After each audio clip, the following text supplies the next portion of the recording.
You're listening to Ecomonics, a Debutify podcast, your resource for one-of-a-kind insights into the world of e-commerce and business in the modern age. This is Joseph.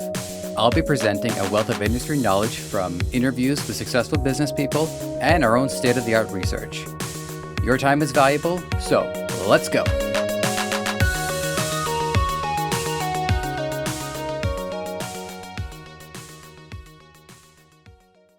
Good to have you here. The subtitle of this episode is Greater Than the Sum of Your Parts, and while it's a cliche, cliches tend to hold merit. In the same way the job of a producer is a bit up in the air, I would know, I've been a producer several times, the definition of a brand is as well. According to legendary madman David Ogilvy, a brand is, quote, the intangible sum of a product's attributes. The Dictionary of Brand, and I actually mean it's a book, defines it as, quote, a person's perception of a product, service, experience, or organization. Martin Neumeyer, author and presenter on all things brand, says, quote, a brand is not a logo. A brand is not an identity. A brand is not a product. A brand is a person's gut feeling about a product, service, or organization. Credit to emotivebrand.com for listing these definitions. I took a few attempts on my own to try and come up with a succinct definition for it. And I also found out that the word succinct is a little too hard to say out loud, so I'm going to want to start dialing that back. Anyways, a brand is, in my definition, an idea communicated through impressions made by words, images, sounds, and occasionally smells. Here's my next attempt. A cohesive presentation of an idea. All right, my next one. Perception of an entity left by the entity itself and/or by the events that transpire in relation to it. That's it. That's all I got. Brands are everywhere. I took a look around my office just to see how many I can spot. And here are just some. Asus, Corsair, Nintendo, Samsung, Insignia, Lenovo, Amazon, Citizen, and Ritz. The crackers. And that's before I open my cupboards or drawers, or rather, open the rest of them. As I've talked about previously on Ecomonics, a Debutify podcast, brands can become so effective, they genericize, wherein they lose their copyright protections because the term is too popular to be enforceable by law. Here's an interesting example. We know what McDonald's is, I assume. We know what a Big Mac is, I assume. But do you know that other burger joints also make Big Macs? They don't call it that outright, but they allude to it. Here in Canada, we have a premium burger chain called Holy Chuck's, and with a wink and a nod, you can order the Big Chuck. I have to imagine McDonald's is aware that one of their signature sandwiches is adopted by others, and in doing so, they pay homage to the original creation. Today's episode, we're going to do some history about the origin of branding, talk about what makes a brand effective, some guidelines, and we're going to talk plenty about successful brands, big and small. Let's start with where branding comes from. According to 99designs.ca, the term brand comes from a Scandinavian language known as Ancient Norse, the word brandr, B-R-A-N-D-R, which means to burn.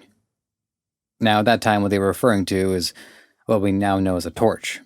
And by torch, I mean a stick, designed to carry fire. I understand some parts of the world refer to flashlights as torches. It's pretty cool, but not around here, we don't. In the 1500s, the first use of branding was by ranchers. How they were able to discover the term themselves, I have no idea, what with their propensity to set things on fire. Anyways, ranchers would burn their marks into the cattle in order to show who owned them. I guess cow theft was an issue at that point. Talk about acumen. Our next major breakthrough occurs between the 1750s and 1870s, also known as the Industrial Revolution. With the US and Europe experiencing unprecedented levels of production, consumers found themselves facing a wide variety of options to spend their money on. In order for companies to stand out in the competition, US Congress passes the Trademark Act in 1881, giving companies rights to their terms, symbols, design, and use of color. 99designs.ca goes on to list some of the earliest trademark companies, all of whom are still around today. Coca-Cola in 1886, Colgate in 1873, Ford Motors in 1903, Chanel in 1909, and Lego in 1932. The reason why these companies made such headway was their inventive approach to business. Similar to what we talked about before with McDonald's reinvention of restaurant efficiency. For instance, Ford was the first to sell cars made in America, and Chanel was the first company to sell suits for women. It's also important to note that as time progresses and we allow for new forms of advertising on the radio and eventually television, it also gives companies a chance to rethink how they're going to be viewed. For instance, Coca-Cola at one point markets solely on having superior quality. But eventually, with other companies providing their own quality product, it becomes a game of emotions. How people feel, what lifestyle they want to promote become as important as the quality itself. The next major breakthrough happens between 1960 and 1990. As technology improves, changes started to happen more rapidly, so companies took notice of this and started redesigning their image to keep up. 99designs.ca points to Walmart, which went from blue to black and white, to brown, then navy blue, then back to nearly its same original blue, but with the softer font and an image of a sun. And it wasn't just a look. A new message, aka a slogan, reestablishes a company's prominence. One such example involves Folgers' "Best part of waking up is Folgers in your cup." You'll have to forgive me for not doing that justice. Rounding out the history lesson, social media has led us to the age of consumer involvement. For instance, Coca-Cola used the hashtag #ShareCoke campaign to encourage customers to buy bottles of the soda based on the names of the bottle. Personally, I can only participate in something like that ironically. But ironic money is as good as sincere money. Let's go over some basic building blocks to branding. I got that on my first go. I'm actually really impressed with myself. Anyways, Entrepreneur.com contributes their own simplified definition of branding. They state, your brand is your premise to your customer. The first step is to figure out your strategy and equity. The strategy side of it involves where you intend to advertise, but more than that, who you want to talk to, where to talk to them, and what you intend to say. With enough consistency, Entrepreneur.com indicates that you'll be able to turn this trust into equity. Equity lets you determine the value proposition. The example listed is the difference between Coca-Cola and a generic cola. Oh my goodness, I say Coca-Cola a lot. Anyways, Coca-Cola costs more on average, but consumers are willing to pay the difference to get a better experience. The other facet to building a brand involves some reflective questions about your company. What's the mission? What benefits and features do you offer? If your company already exists, what do people think of it? What do you want them to think of it? Entrepreneur.com stresses deep research. It's important to know intuitively what your target market needs intrinsically. It's like we always say, your job is to solve problems, preferably at scale. Here are some key tips they recommend, many of which I would consider essentials. Number 1, get a great logo. Every chance you get to use it, take. Use it for your watermark. Have it on a placard at reception. If you have uniforms, put them on the uniforms, and on whatever products you sell or whatever trucks your employees use to drive to wherever they go. That's job related. Sponsor a NASCAR racer with it. The logo itself can be an image, just text, or a mixture of both. Apple obviously nails this, since they name themselves after something immediately recognizable, and as well, subconsciously reinforce the brand every time we head to produce. Number 2, write down your brand messaging. What qualities do you want your employees to exhibit as representatives of the company? A company may have core traits they expect to see in their employees, and those core traits may be arranged into an acronym. Number 3, integrate your brand. With a clear idea of your messaging, what word choice you tend to use, what tone you want to speak with, it's important that there's not one missed opportunity. Use it on the email sign-off, how customer success agents pick up the phone, on the water bottles. Number 4, write a tagline. Something that sums up your company in as few words as possible. Like a home seller might go with turning dreams into reality. Or if they really want to go for it, turning dreams into realty. It's not my wheelhouse, so I'll let them figure that one out. Number 5, design templates and brand standards for marketing. If the logo uses black and gold, then your business card should as well. Same goes for the placard by reception, the letterhead, the intro-outro on your YouTube video, etc. Number 6, be authentic. If your brand is just an empty promise, that's what people will associate with you and likely not trust you again. Number 7, be consistent. In building that sweet, sweet equity, you will be gaining customers' trust. The tricky bit is someone can make a mistake. It could be you, your employee, or maybe it'll be an incident that happened within your operation that was beyond your control. I don't want to name anything in specific because we try to keep things light, but life could take a messy turn rather quickly. It can warp the customer's perception of the business. It's unfortunate that it happens, especially if it's a tragic incident. So with a heavy heart, I say this to make sure you're ready for it.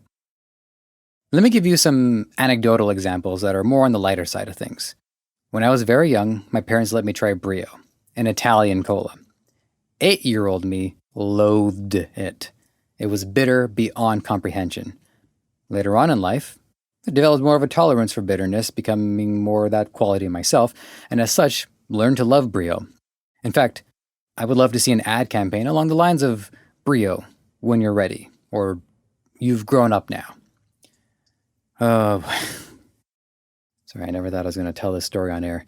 So, Burger King heavily competed with McDonald's for the love and admiration of children. That hasn't changed much, granted, but I remember quite vividly seeing a commercial on TV showing the Burger King play place. It looks sick, bro. I'm telling you, dog. Slide into a ball pit, the crawling tubes. They had it all, bro. So, I begged my parents to take us to the play place, and they do, because I'm a demanding little brat.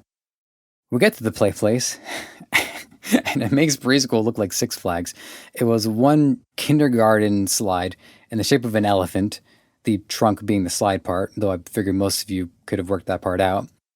There were a few other scattered toys around, and on the wall was a banner with the alphabet. I didn't come to Burger King to learn. I barely did that in school. I felt bad for my parents looking back on it. But for some reason, I feel even worse for the elephant. Those were just a couple that resonated with me. You notice that they occurred when I was younger. And that's understandable.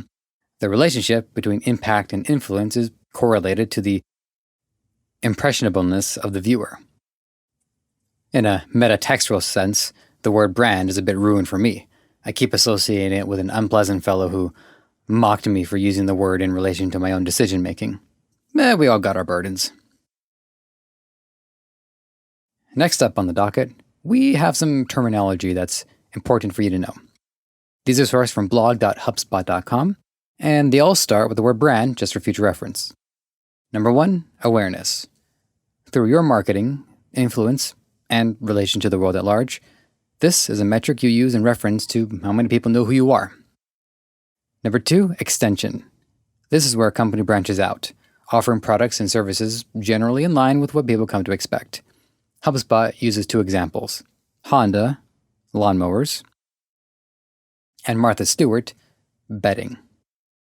I was curious as to what would be an unusual or unexpected example of an extension, and HubSpot refers to Cadbury instant mashed potatoes, aka smashed potatoes.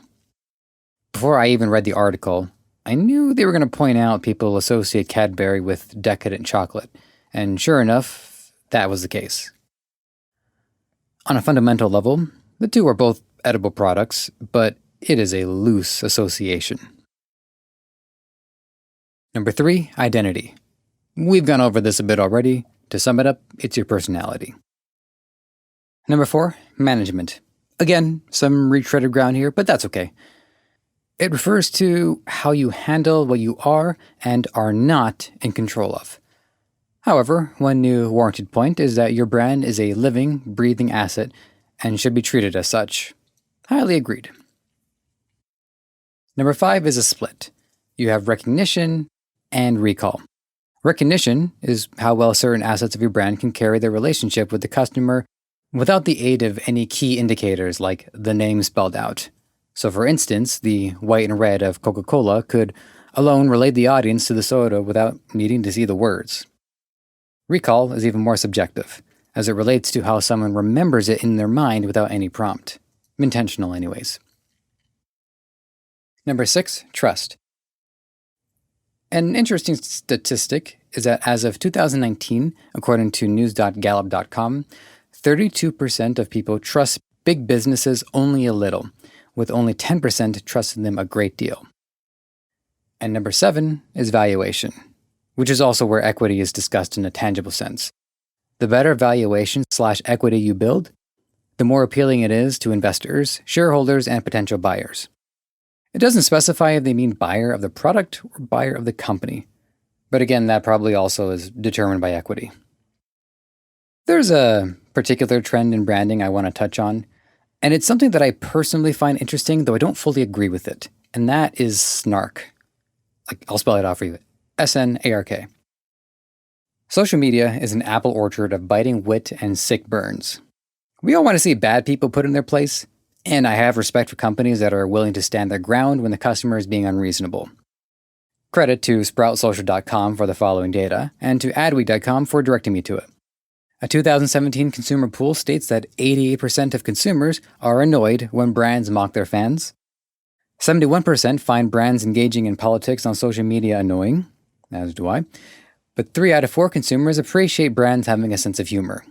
Much credit to adweek.com for saying what I was thinking, but a particular restaurant by the name of Wendy's gained a reputation for taking on an irreverent tone on social media. Other companies were eager to emulate this. The problem is, if the brand is snarky on social media, they have to be on every other platform as well. In their commercials, in store, on the menus. But it was an inspired choice on Wendy's part, so credit for bravery.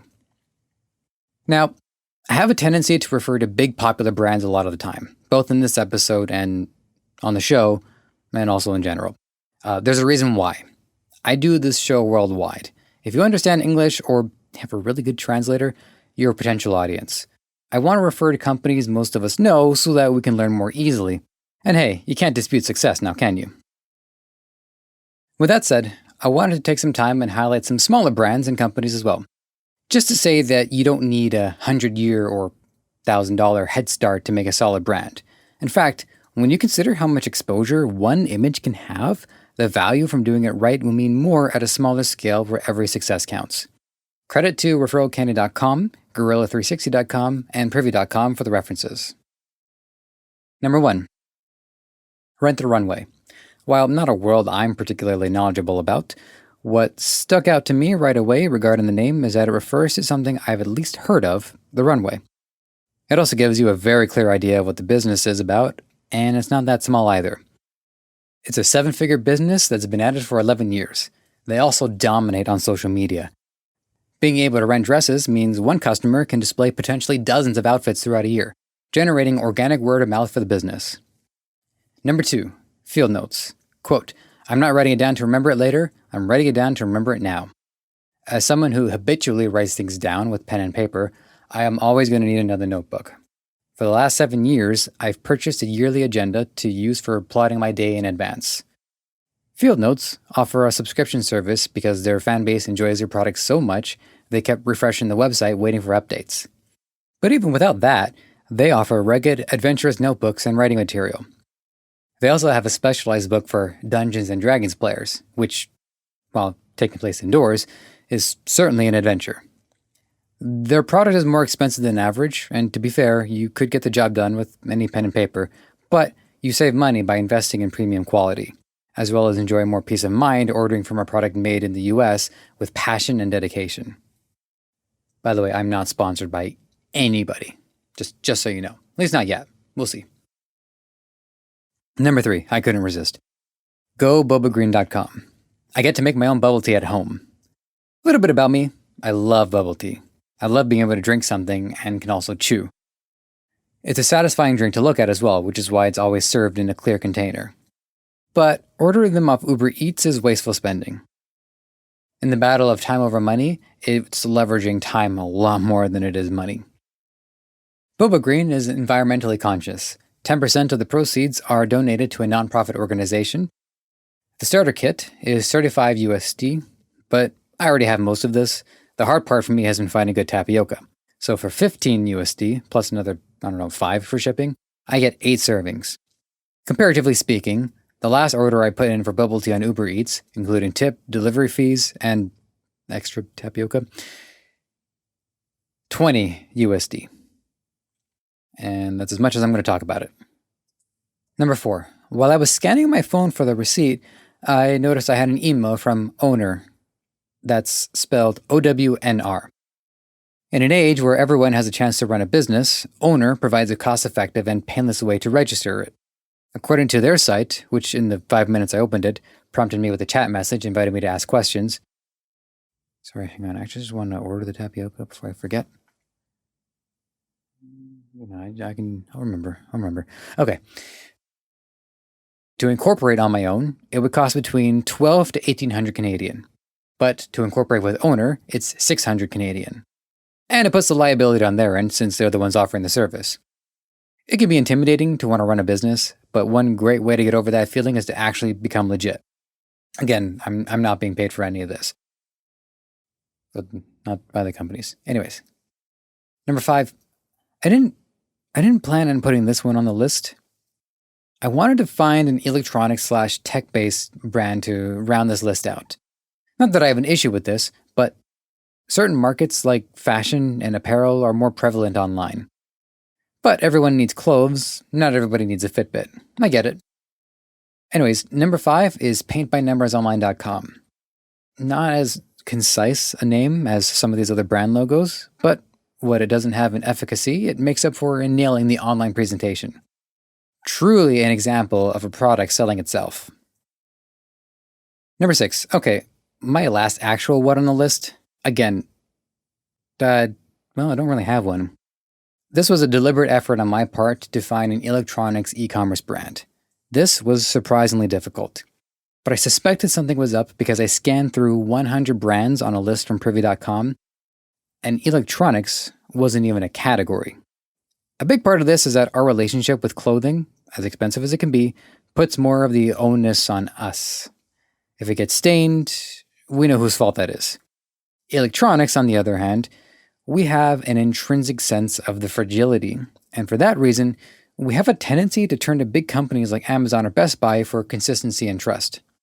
Sorry to say, I don't have a great example for you, but I hope you got a lesson at least. Before we wrap up, I have one last thing I want to do. I wanted to do a test of what brands I encounter on Facebook, and what impressions the companies leave with me. I am going to list the 10 brands I encounter on a single page. I hit refresh on Facebook, and let's see how this goes. Number 1, on the right column are 2 ads. One with 2 images, the second with 1. The first ad is from mapleleaf.ca, a meat company I'm well aware of. The ad reads, quote, "Say it with love, bracket, and ketchup, and bracket. Celebrate National Hot Dog Day virtually this year by SN, I assume it's going to be like send. It cut off. I tried to find the rest, but that's the first impression that I got. Anyways, the imagery evoked a classic 1950s feel. I want to guess Art Nouveau, but that's because anytime I'm not sure what the style is, I guess either Deco or Nouveau. They also use the images to convey more text. Since there's only so much space, even on a full-screen desktop like the one I'm on the images, it says, Bon appetit. The second image on the right was for Kudo, a mobile company. And it says, quote, "Smartphones at no-brainer prices. Get yourself a like-new phone at less than a new price." And then it cuts off, but it does so with grace. The image is a smartphone with a yellow wallpaper in a shopping cart in the middle of a vast blue setting, like literally just blues. They also use an above angle to minimize the shopping cart and focus on the phone. As a side note, 2 other ads popped up and I didn't intend for that to happen, so I hit refresh again, and the previous 2 came back up. Number 3, the third encounter on my main feed, favor found, quote, "Free your hands and reduce neck pain," end quote. It's a mount that lets you put your smartphone, tablet, etc. on a clamp that can be raised and adjusted. Better than the one I've got, but I'm going to make do. They also put the link to the shop in twice, I assume for more visibility. Number 4, TalkShoe. Quote, Free podcast recording, moderator host controls, and integrated chat are just some of the amazing features. Start your first show in minutes. End quote. The ad itself is careful about its color choice. Their logo is mainly blue, but with a small bit of yellow, being a speech bubble inside the O. In the image, it's actually several images merged together to form a collage, a clever way to subvert the one image limit.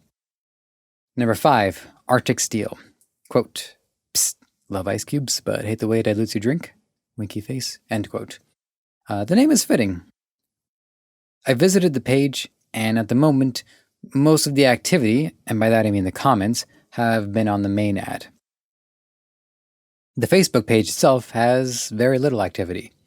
I'm sorry if that's a knock on the company. My assumption is that people are sold or not solely by the ad, and they head right to checkout. Number 6, Abtikar. Unlike Arctic Steel, the connection between the product, quote, "light up your desk with this LED screen lamp without straining your eyes," end quote, is a little less obvious, although saying it out loud, it pronounces similar to add to cart. The logo uses a blue with hard edges on top of a white background. Number 7, Nintendo, which links to gamerproofficial.com, where they sell inventive products like stands for the Nintendo Switch. On the website, a live feed pops up indicating someone bought something. If you know Nintendo, you know the GP logo they're using evokes the same design as the official one for the Nintendo GameCube.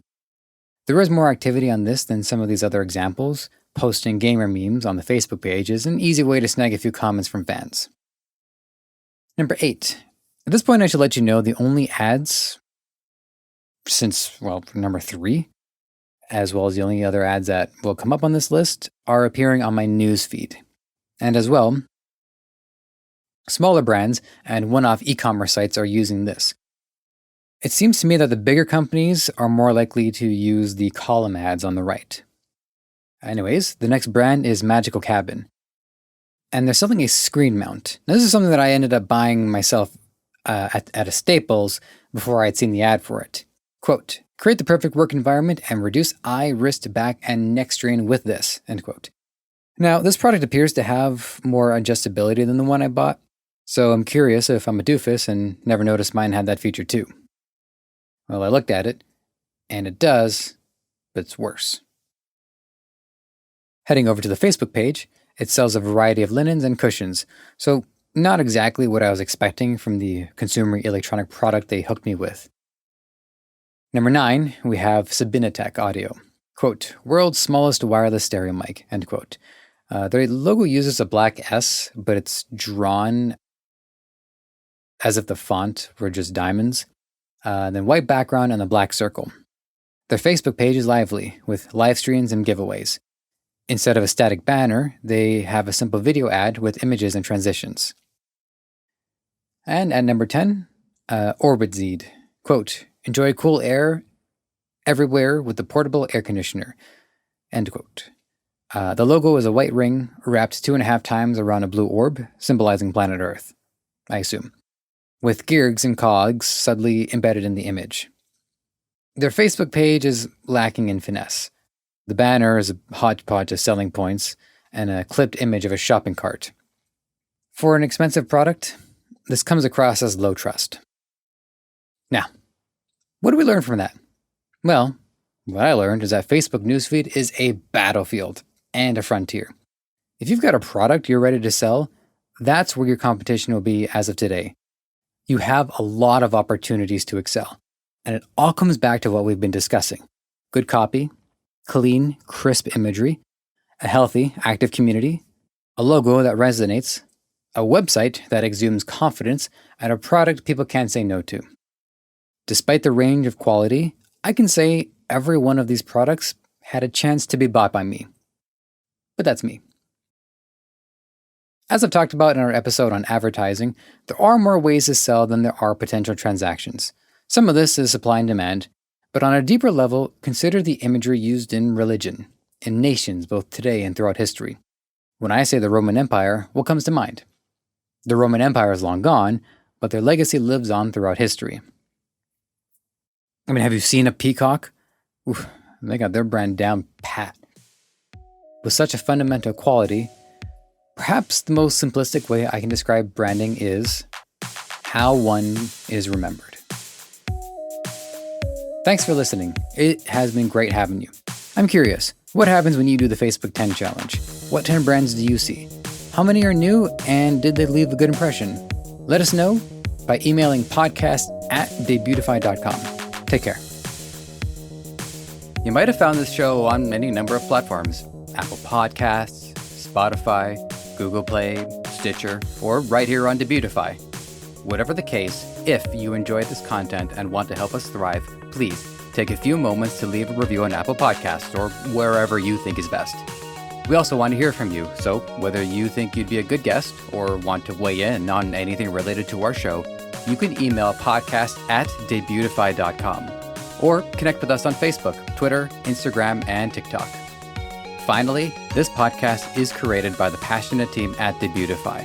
If you're ready to take the plunge into e-commerce or are looking to up your game, head over to Debutify.com and see how it can change your life and the lives of many through what you do next.